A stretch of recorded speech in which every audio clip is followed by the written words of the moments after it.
We came in this morning. I flew into Abuja this morning.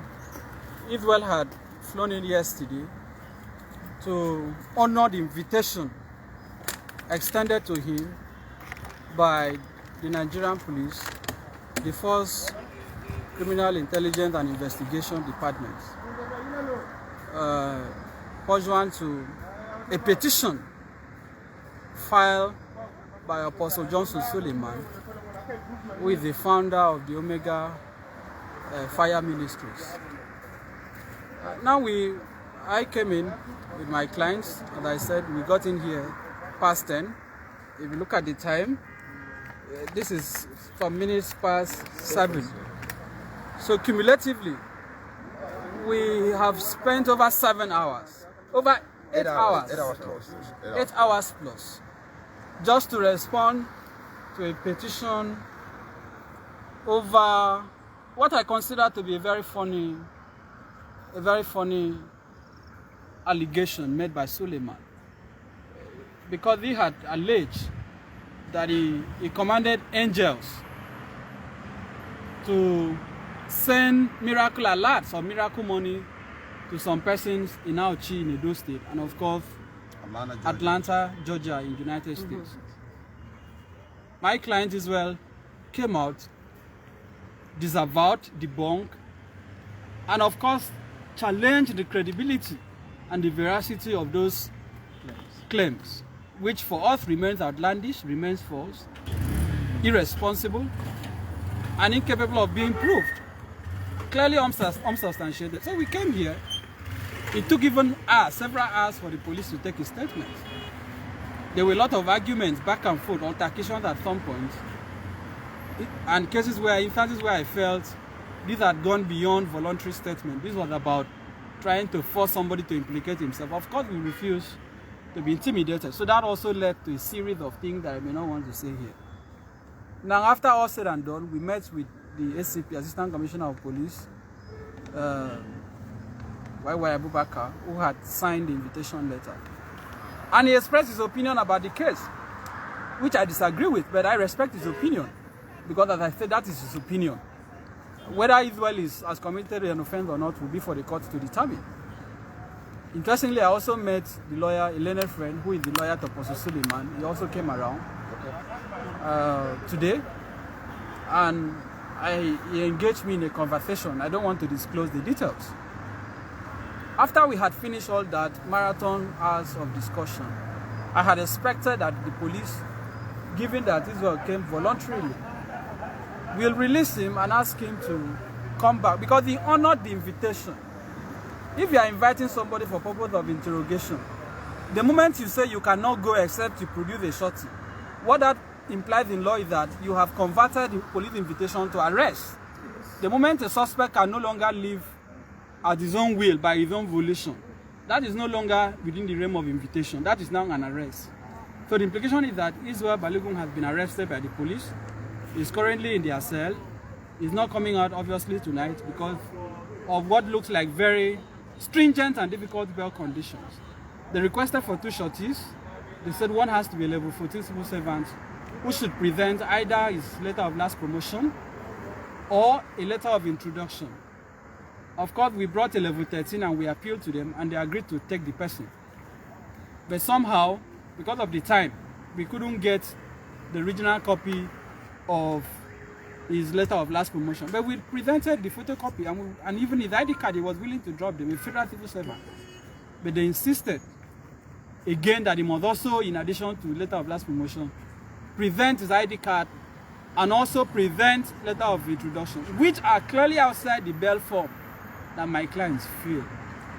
Again, there was also a requirement that there should be a second shorty who should be a business person and has either certificate of occupancy, C of O, or certificate of incorporation of a company. We brought a retired civil servant with certificate of occupancy. With even original copy, the police refused to release Israel, insisting that they must produce a civil servant. What is the offense? They're talking about defamation. They're talking about alleged cyber stalking. I don't believe those are matters that should warrant such stringent conditions that are peculiar to capital offenses like murder, kidnapping, terrorism, and so on. So for me, this is just, again, an attempt by somebody who feels he has money, somebody who feels he has power, to press a Nigerian that he feels is vulnerable. But our message to Apostle Suleman is clear and simple. We are not going to back down. We are not going to be intimidated. We are not going to allow you to put us in a situation that will make you continue to harass other citizens. So we will come back tomorrow hoping that the police will release him, hoping that those conditions will be reconsidered or alternatively met. But for the purpose of today, this is where we are. Israel is in custody. And we hope that the police as an institution will also think about the dent, the damage that this singular case will do to the police as an institution and to Nigeria as a country. Because what can be more scandalous? What can be more embarrassing to a country than for a citizen to be detained because he said that angels cannot send money to people's accounts? Simple. So the angels, I came to the police station, I have not seen any of the angels. No angels.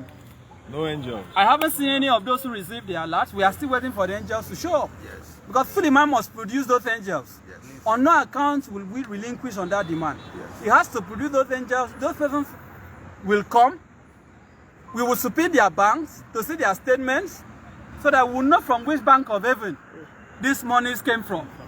This is the kind of madness that we see in this country. And because impunity has taken over the fabric of Nigeria, people like Suleman continue to use the police to hunt private citizens.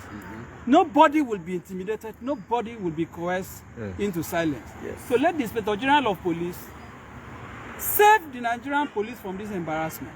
Save the country from this scandal. And stop this macabre dance, this scandal that is going on in the name of investigation. That is all the comments I can make for now. And lastly, we have told them we are not afraid of going to court. It will be very good for Suleman to enter the witness box, for his angels to testify on his behalf. Yes. Nigerians have not seen angels before. I believe this is a good opportunity for us to see and know what angels look like, because he has to produce them. Again, I have also made the point earlier that, look, the country is almost at the point of recession. The government can barely fund. Nigeria is borrowing from China. Suleman has this grace of commanding angels to send money. Why not help the country? Thank you. Call these angels to send money to the Federation account or the Treasury single account to help the country out of the economic and financial crisis that it is going through. If you have this capacity to command angels to deposit money in the account of people who claim to be your members, also help the country. So the president should send the Minister of Finance to lead a delegation to meet Suleman for him to call his angels to send money to help the country. I believe that will be in the interest of, until he does that, we are waiting for him to have his day in court. Because for me, it is not Israel Balogun who will be on trial. It is Apostle Suleman and every clergy or pastor in this country that has abused the trust of the Nigerian people that will be on trial. Yes. It is Suleman who will answer for his statements and comments. It is Suleman who will have the burden and the onus of proof of substantiating the allegations that he made. They can show their power at the police station, but we will have solace in the courts. But we are still calling on the police to do what is right, because you cannot be saying you are a law enforcement agency and yet you are allowing the law to be violated in the name of protecting a big man.